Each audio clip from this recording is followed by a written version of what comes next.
terkait dengan ketenangan ini, apa amalan pokoknya? Karena ketenangan bagian dari pikiran yang disupport oleh keadaan jiwa. Jadi intinya di kolbu, ketenangan itu intinya di kolbu. Jadi kalau kolbunya nggak tenang, hatinya nggak nyaman, hatinya nggak tenang, itu kebawa ke pikiran. Oke tuh. Gimana caranya agar hidup kita tenang? Ya tenangkan. Gimana caranya agar hidup kita tenang? Tenangkan. Anda kenapa sampai nggak tenang? Nggak tenang itu kan perkaranya bisa karena berbuat maksiat. Ya orang berbuat maksiat, berbuat salah itu pasti nggak tenang. Atau karena mohon maaf ya terlalu banyak terbawa oleh urusan dunia sehingga kehidupannya dipaksa untuk mengerjakan berbagai aktivitas duniawi yang membuat dia terasa lebih sibuk, capek, lelah sehingga tidak mendapatkan ketenangan yang dimaksudkan. Jadi kalau terlalu banyak ngejar dunia atau juga berbuat maksiat, maksiat dengan ngejar dunia itu berbeda. Ya, kalau maksiat itu sudah otomatis menyalahi ketentuan Allah. Nggak boleh mencuri, nggak boleh korupsi, nggak boleh berbohong. Makanya ketika melakukan, hatinya menolak. Karena di antara makna fitrah itu dan fungsinya adalah cenderung kepada kebaikan. Jadi ada fitrah dalam jiwa kita, di kolbu kita, itu disebut dengan fitrah taqwa namanya. Ya, Quran surah 91 Asy-Syams ayat 7-10, wa nafsin wa ma sawwaha fa'alhamaha fujuraha wa taqwaha. Nah, jiwa takwa ini yang mendorong kita selalu pada kebaikan. Ya, kejujuran, kesabaran, kemuliaan, dan menolak keburukan-keburukan. Karena itu kalau ada seseorang itu berkata yang tidak benar, dia berdusta, hati kecilnya pasti menolak. Itu nggak benar. Ya. Ada orang mau mencuri, misalnya kan, atau korupsi, misalnya itu terpikir berbuat yang nggak bagus, hatinya pasti menolak. Ada gejolak dalam dirinya. Nah, itu yang membuat dirinya nggak tenang. Nah, yang kedua, bukan maksiat, tapi terlalu banyak mengejar dunia sehingga lupa dengan urusan akhirat, lupa dengan ibadah. Ya, dia bekerja formal, benar, dia nggak menyalahi aturan, dia nggak korupsi, tapi dia berangkat dari gelap, pulang gelap lagi, menempuh perjalanan, kerja lagi, kena kemacetan. Nah, itu potensial akumulasi ini menimbulkan kepenatan, kegelisahan, capek, lelah, sehingga muncul pencarian. Nah, itulah dunia. Walaupun saat dia mengerjakan itu, dia mengerjakan tidak dalam konteks bermaksiat, tapi karena terlampau lelah mengerjakan itu dan penat, nah, rohnya kan menuntut. Di tubuh kita kan ada 3 bagian, ya, ada fisik di bagian luar, kemudian ada akal, ya, di pikiran, yang ketiga itu ada hati, ada jiwa spiritual. Masing-masing harus mendapatkan porsinya. Ya, ini kalau bagian tubuh luarnya aja yang makan, fisiknya yang makan, mengkonsumsi, tidur, istirahat, ya, kemudian akalnya nggak pernah dipakai, nggak pernah belajar, nggak pernah baca, nggak pernah apa, ini akalnya juga bisa protes, tumpul, nggak nyaman. Ya, sebaliknya juga, kalau dia misalnya ya makan, minum, kerja, aktivitas, olahraga, akalnya dipakai, dia baca dan sebagainya, tapi rohnya nggak pernah diberikan porsinya. Dia nggak pernah ibadah, nggak pernah sholat, nggak pernah baca Quran dan sebagainya. Maka ini yang generator kehidupannya, ini sumber ketenangannya, maka tetap akan gelisah. Karena itu ditemukan betapa orang pintar, ya kan, kerja keras dan sebagainya, tapi ya rohnya nggak terisi, banyak yang bunuh diri. Ya, di Jepang terjadi, itu kan. Atau bahkan setidaknya ada orang-orang kaya yang sudah hebat, pinter-pinter, ya di akhir hidupnya apa yang dia kerjakan? Ya cuma datang terapi, nanam kangkung, nanam cabai, gitu kan, datang aja untuk mencari ketenangan karena rohnya nggak terisi. Maka Islam, alhamdulillah, ya agama yang sangat komplit, memberikan pencerahan sekaligus arahan dan pedoman dalam berkehidupan. Fisiknya dituntun, pikirannya juga dimotivasi untuk terus ditingkatkan, pintar sampai ke level yang tertinggi, dan rohnya diberikan porsinya untuk menunaikan ibadah sehingga mendapatkan asupan-asupan menu bagi rohnya. Makanya di kita kan ada sholat, ada puasa, gitu kan. Nah, kemudian ada baca Quran, itu untuk kebutuhan rohiyah kita, untuk memberikan ketenangan. Lalu fisik dipandu, bagaimana cara makan, bagaimana cara beraktivitas, dari mulai bangun tidur sampai tidur lagi kan diatur. Ya, lalu pikiran turun ayat-ayat untuk menjadikan pikiran itu terlatih kuat, kan, bahkan sampai ke level yang tinggi, jenius dan sebagainya. Turun ayat tentang Iqra, banyak baca, turun ayat tentang tadabbur, afala yang buruna ilal ibili kaifa khuliqat afala yatadabbaruna al-Qur'an, turun ayat tentang riset, inna fi khalqis samawati wal ardi wa ikhtilafil laili wan nahari la ayatin li ulil albab, kan, dan seterusnya. Itu supaya semua terstimulus. Nah, jadi kalau ingin tenang, bagaimana cara hidupnya tenang? Seimbangkan 3 bagian tadi. Jadi pikiran kita dilatih supaya kuat, ya, supaya tajam dalam berpikir dan mengarahkan bagian tubuh kita untuk bertindak secara benar. Tubuh ini dilatih ya dengan berolahraga, makan yang benar. Ayat-ayatnya banyak sekali. Ya ayyuhannasu kulu mimma fil ardi halalan thayyibah. Hai orang-orang, hai manusia semuanya, hai orang-orang, hai manusia, silahkan engkau makan sesuai dengan porsi kebutuhan dari yang halal, sumber yang halal, cari yang menyehatkan. Itu di Al-Baqarah 168. Nah, kalau sudah sehat, tubuhnya sehat, dipakai aktivitas olahraga. Kan banyak hadis-hadis tentang olahraga itu.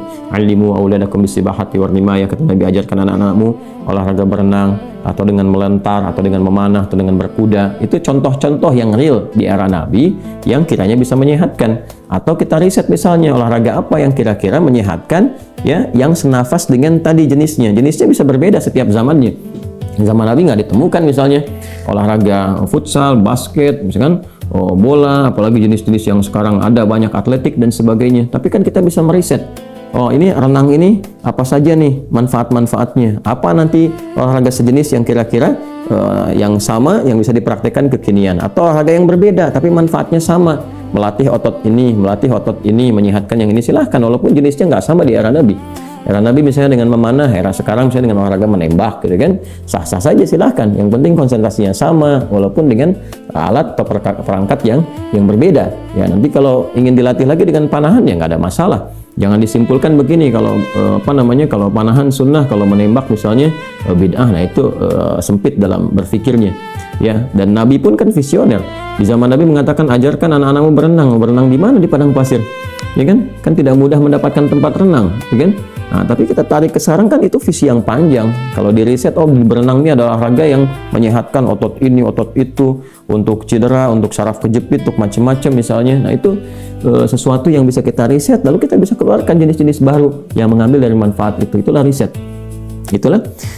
Nah, terkait dengan ketenangan ini, apa amalan pokoknya? Karena ketenangan bagian dari pikiran yang disupport oleh keadaan jiwa. Intinya di kolbu, ketenangan itu intinya di kolbu. Jadi kalau kolbunya nggak tenang, hatinya nggak nyaman, hatinya nggak tenang, itu kebawa ke pikiran. Makanya orang-orang kena penyakit hati, sekalipun dia sehat tubuhnya, ya, jenius otaknya, tapi kena penyakit hati, dia kena penyakit iri. Ya, iri kan iri hati. Saya belum pernah dengar iri akal, iri pikiran, ya, atau iri mata, ya, iri kaki, iri tangan, nggak ada. Yang ada iri hati. Ya, dengki misalnya, ria, itu penyakit hati semua. Makanya orang dengki, orang hasad itu pasti hidupnya nggak tenang. Ya, orang berilmu, tapi dia kena penyakit hati, iri kepada orang berilmu yang lain, itu nggak tenang hidupnya, ya kan? Orang kaya, tapi dia pendengki, kaya terhadap dirinya sendiri, ya, dan dia dengki dengan kekayaan orang lain, itu nggak akan tenang. Dia terus pikirin bagaimana melampaui orang itu, bagaimana supaya dia celaka dan sebagainya. Itu yang sangat berbahaya. Maka untuk menenangkan diri itu, amalan-amalannya tidak ada yang lain kecuali meningkatkan ibadah, meningkatkan amal soleh, meningkatkan ketaatan. Semua jenis amal soleh itu di Quran disebut dengan zikir. Dengan apa? Zikir. Salat misalnya namanya zikir di Quran. Disebutkan dengan zikir. Quran surah ke-20 Taha di ayat ke-14. Innani anallahu la ilaha illa ana fa'budni wa aqimis salata li dzikri. Sayalah Allah, kata Allah, tidak ada Tuhan yang layak dipertuhankan dan disembah kecuali saya. Ya, kemudian kata Allah, fa'budni, maka setelah engkau bertuhan kepada saya, kata Allah, sembahlah saya. Nah, ini kalimat yang paling jelas sekali, nggak ada ambigu, terang, menyebabkan kita memahami bahwa ini kebenaran risalah Islam dari aspek ketuhanan.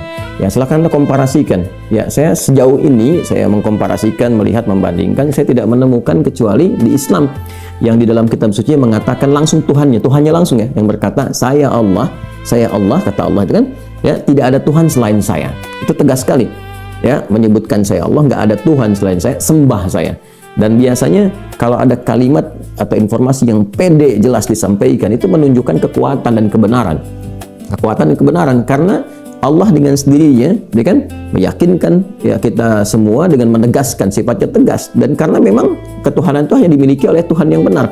Nah, karena Tuhan yang benar itu mengatakan sayalah Tuhan, dengan pede mengatakan sayalah Allah, ya, nggak ada Tuhan selain saya. Nggak mungkin ada klaim demikian kecuali dari yang memang benar, yang memang pede mengatakan itu, ya, karena benar, karena hak di situ, ya. Dan kemudian fa'bud, disembahlah saya, ya, sembahlah saya. Dan kemudian dijelaskan menyembahnya bagaimana. Itulah indahnya dalam Islam.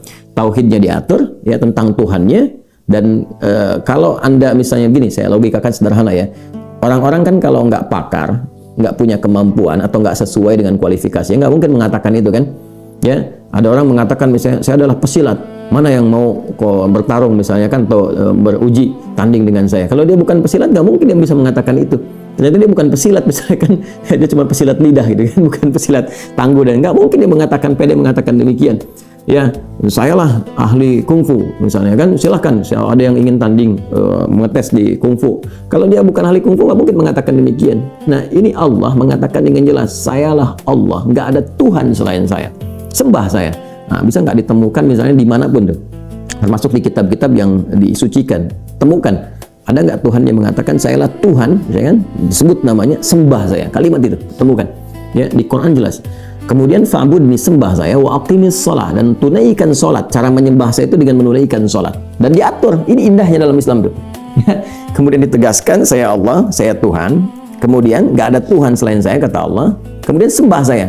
Cara menyembahnya pun diatur, namanya salat. Cara mengerjakannya begini. Ya, lalu ditunjuk, diutuslah Nabi Muhammad SAW untuk mengajarkan dari awal sampai akhir, dari gerakan sampai bacaan, dari mulai hukumnya diajarkan. Ya, dari cara menghadap ke arah mana, kemudian bagaimana caranya, ya, dari mulai berwudunya bahkan sampai dengan selesainya. Ya, ini menunjukkan bahwa risalah agama ini benar. Nggak mungkin kan diada-adakan demikian. Gimana cara bisa merekayasa seperti itu terjadi? Nggak mungkin. Ya, ini dari awal sampai akhir, dan nggak ada kreativitas di situ. Nggak ada kreativitas, dan semua sama. Ya, orang Arab demikian, yang bukan Arab demikian.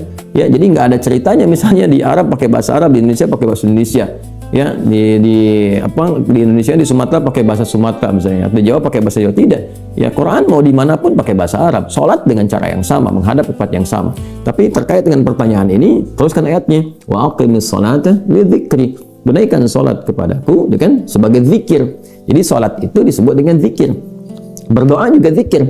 Ya, doa juga zikir. Quran surah ke-7 ayat 205. Wadhkur rabbaka fi nafsika tadarruan wa khifatan wa dunal jahri minal qaul, dan berzikirlah, berdoalah maksudnya. Zikir ini doa. Ya, berdoalah, mohon dengan sepenuh jiwamu, dengan ketenangan gitu kan, mintakan kepada Allah dengan penuh ketenangan. Dan mohon dengan kekhusyuan, mohon dengan penuh harap supaya dikabulkan. Nah, silakan cek, bukankah saat berdoa itu ada ketenangan? Anda punya masalah, alih-alih Anda curhat di media sosial, gitu kan? Nah, kemudian Anda arahkan untuk berdoa dengan cara yang benar. Anda ke kiblat, wudu, minta dengan khusyuk. Bukankah saat berdoa tenang? Ya kan? Bukankah saat sholat itu Anda lebih tenang? Ya kan? Bukankah saat Anda baca Quran lebih tenang? Nah, baca Quran itu disebut dengan zikir, karena Qurannya disebut zikir. Quran surah ke-15 ayat 9. Inna nahnu nazzalna dzikra wa inna lahu lahafidhun. Kami telah turunkan Al-Quran sebagai zikir. Nah, Anda itu kalau baca Quran kan lebih tenang. Apalagi kadang terjadi begini, sedang punya masalah, terus kita buka mushaf random, acak tuh dibuka begini, tiba-tiba ayatnya sesuai dengan masalah kita gitu. Nah, baru baca aja udah tenang keadaan jiwanya. Ya, udah menyebut nama Allah, baru bismillahirrahmanirrahim, sudah tenang. Ya, Quran surah ke-8 ayat kedua, innamal mu'minuna alladzina idza dzukirallahu wajilat qulubuhum wa idza tuliyat 'alaihim ayatuhu zadatuhum imanan wa 'ala rabbihim yatawakkalun. Ciri orang beriman itu kalau disebutkan nama Allah ada getaran konfirmasi di jiwanya, dan kalau dibacakan kepada ayat-ayat Allah bertambah keimanan. Iman itu kan sumber ketenangan. Ya, makanya iman itu berasal dari kata al-aman, ulaika lahumul amnu, kan? Ya, alladzina amanu wa lam yalbisu imanahum bidzulmin, ya ulaika lahumul amnu, orang-orang yang beriman itu kata Al-Qur'an, dan kalau imannya benar maka akan mendapatkan ketenangan dalam jiwanya. Nah, ini kalau dibacakan Quran ada ketenangan dalam diri kita. Kita dengar orang lain baca Quran aja udah tenang, apalagi kita baca sendiri, ya kan? Apalagi misalnya zikir, ya zikir pasca salat kita berzikir kan, amalannya disebut zikir, itu membuat kita tenang. Subhanallah, alhamdulillah, Allahumma antas salam, istighfar. Quran surah ke-4 An-Nisa ayat 103. Fa idza qadaytumus salata fadhkurullaha qiyaman wa qu'udan wa 'ala junubikum. Kalau Anda telah tuntas mengerjakan salat maka berzikirlah. Ya, subhanallah, alhamdulillah, Allahu akbar, Allahumma antas salam, ya dari astagfirullah dulu awalnya, kan? Nah, itu membuat diri kita lebih tenang, lebih nyaman. Nah, itu semua amalan tadi disebut dengan zikir. Karena itu disimpulkanlah di Quran surah ke-13 Ar-Ra'd di ayat ke-28 ketika Allah berfirman, ala bidzikrillahi tatma'innul qulub. Yakinkan pada dirimu. Ala itu harfu taukid, bukan hanya ikhbar. Huruf untuk menginformasikan sekaligus menguatkan informasi yang disampaikan. Saya tegaskannya, kata Allah, yakinkan pada dirimu dengan meningkatkan zikir kepada Allah, maka akan cenderung berdampak tenang kepada jiwa. Nah, jadi kalau Anda ingin tenang, saya ingin tenang, kita ingin tenang, gampangnya tingkatkan zikir. Zikir itu bentuknya ibadah, baik dengan ibadah fisik seperti sholat, baca Al-Quran, atau ibadah harta dengan bersedekah misalnya, ya, zakat itu kewajiban, infak itu tambahkan. Kalau ingin tenang, cobalah pagi-pagi Cari orang-orang yang berhak mendapatkan itu sesuai dengan kualifikasi yang disampaikan Al-Quran dan hadis. Jalan, temui, bersedekah, nggak usah banyak dipamerkan, ya macam-macam, bersedekah, sampaikan dengan tulus. Nanti Anda akan mendengar orang itu berkata, terima kasih Pak, semoga Bapak disehatkan, keluarga juga dilancarkan rezekinya, dijaga oleh Allah kemuliaannya. Oh, itu mahal sekali. Padahal yang dikeluarkan mungkin 5.000, 10.000, tapi bagi orang-orang tertentu itu sangat berharga dan melahirkan doa yang dengan doa itu mengguncang aras dan memberikan ketenangan kepada jiwa. Kan? Allah Ta'ala ada bisawab.